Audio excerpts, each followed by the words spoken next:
Assalamualaikum warahmatullahi wabarakatuh. Saya Muhammad Raka Nugraha dan teman saya Alfa Septian akan membahas presentasi kami yang berjudul Riset tentang Penelitian Kuantitatif dan Keunggulannya.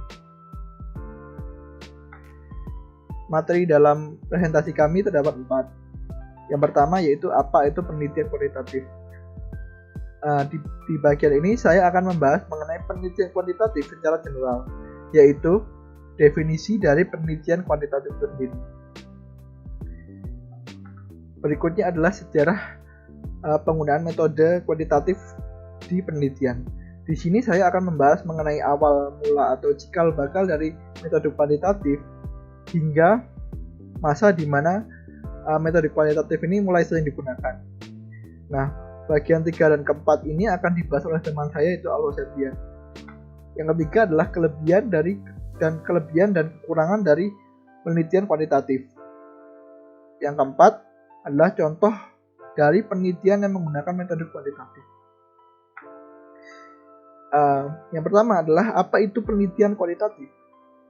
Penelitian kuantitatif adalah sebuah metode yang digunakan untuk sebuah penelitian dengan cara mengelola data-data atau angka yang kemudian dimasukkan ke dalam sebuah formula matematika.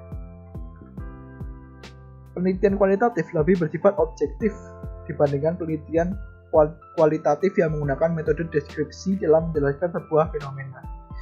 Secara umum, metodologi penelitian ini masih bersifat konseptual atau teoritis, sehingga ketika kita belajar metodologi penelitian, kita banyak berbicara tentang teori-teori dan konsep-konsep yang berkaitan dengan metode penelitian. Artinya kita masih banyak mengutip pendapat pakar dari berbagai literatur yang ada. Sedangkan yang dikehendaki dalam bagian metode penelitian, dalam proposal penelitian, lebih-lebih dalam laporan penelitian adalah uraian tentang cara-cara yang dilakukan peneliti dalam menjawab pertanyaan yang dirumuskan dalam subbab rumusan penelitian atau fokus penelitian.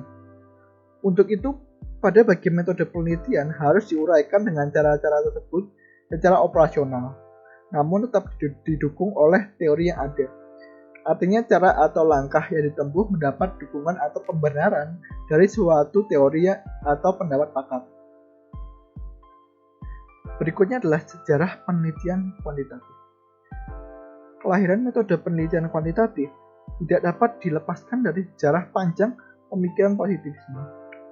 Yakni sebuah aliran pemikiran filsafati yang sejak awal abad ke-19 sangat berpengaruh bagi banyak pemikiran di berbagai bidang ilmu tentang kehidupan manusia. Bahkan dapat disebut positivisme merupakan cikal bakal kelahiran metode penelitian kuantitatif. Akhir abad ke-19 dan awal ke-20 merupakan periode permulaan penelitian kuantitatif secara serius. Awalnya metode ini digunakan untuk penelitian pendidikan yang kemudian menjadi sangat dominan hampir sepanjang abad ke-20. Tak pelak berbagai teori pendidikan lahir waktu itu. Ide-ide awal penelitian kuantitatif berasal dari ilmu-ilmu fisika.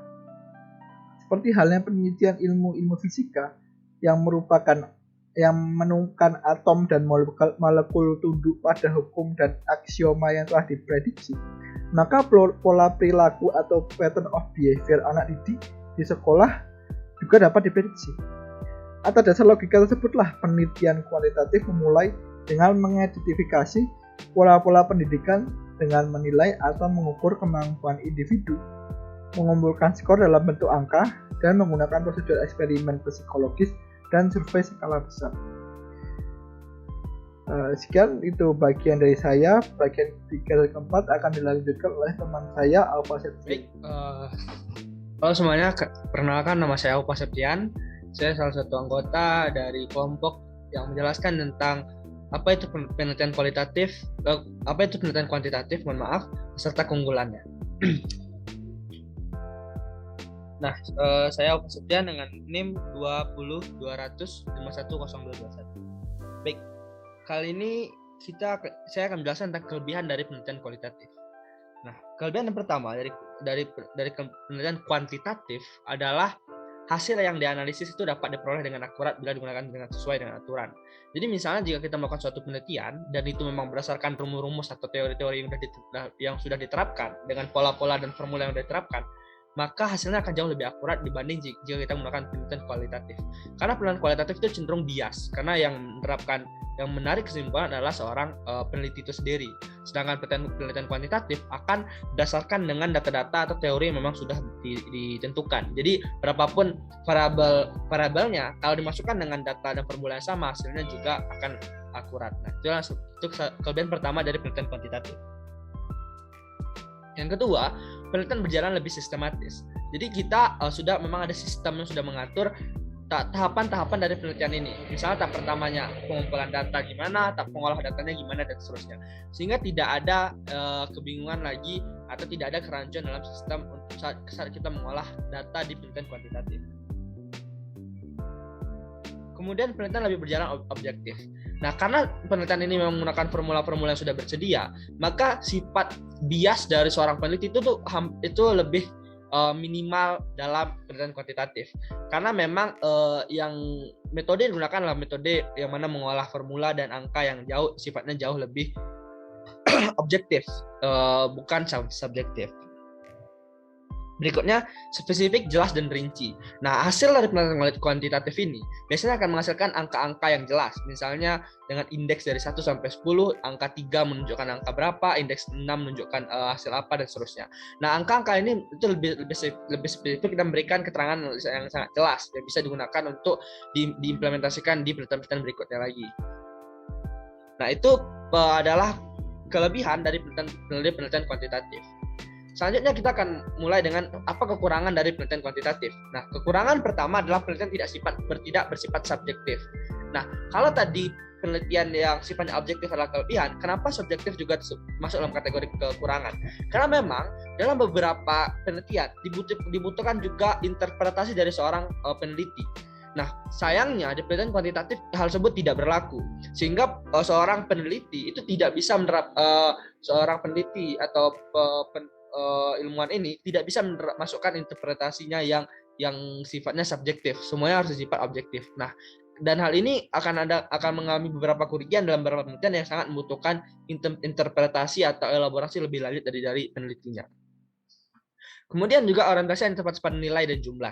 Angka-angka dihasilkan itu tidak bisa diimplementasikan untuk hal-hal sifatnya kualitatif atau deskriptif lagi, karena hanya terbatas pada nilai dan jumlah.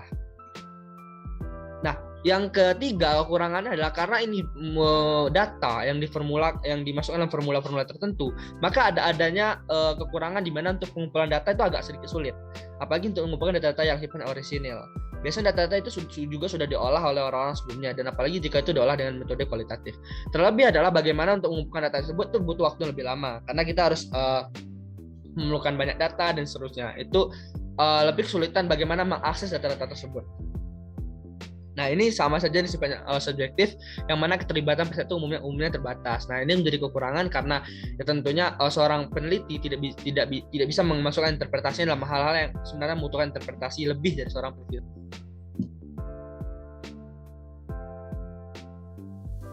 Oke, kita lanjutkan.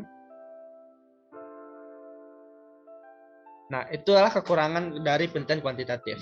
Nah, berikutnya kita akan masuk adalah contoh-contoh penelitian yang menggunakan metode kuantitatif.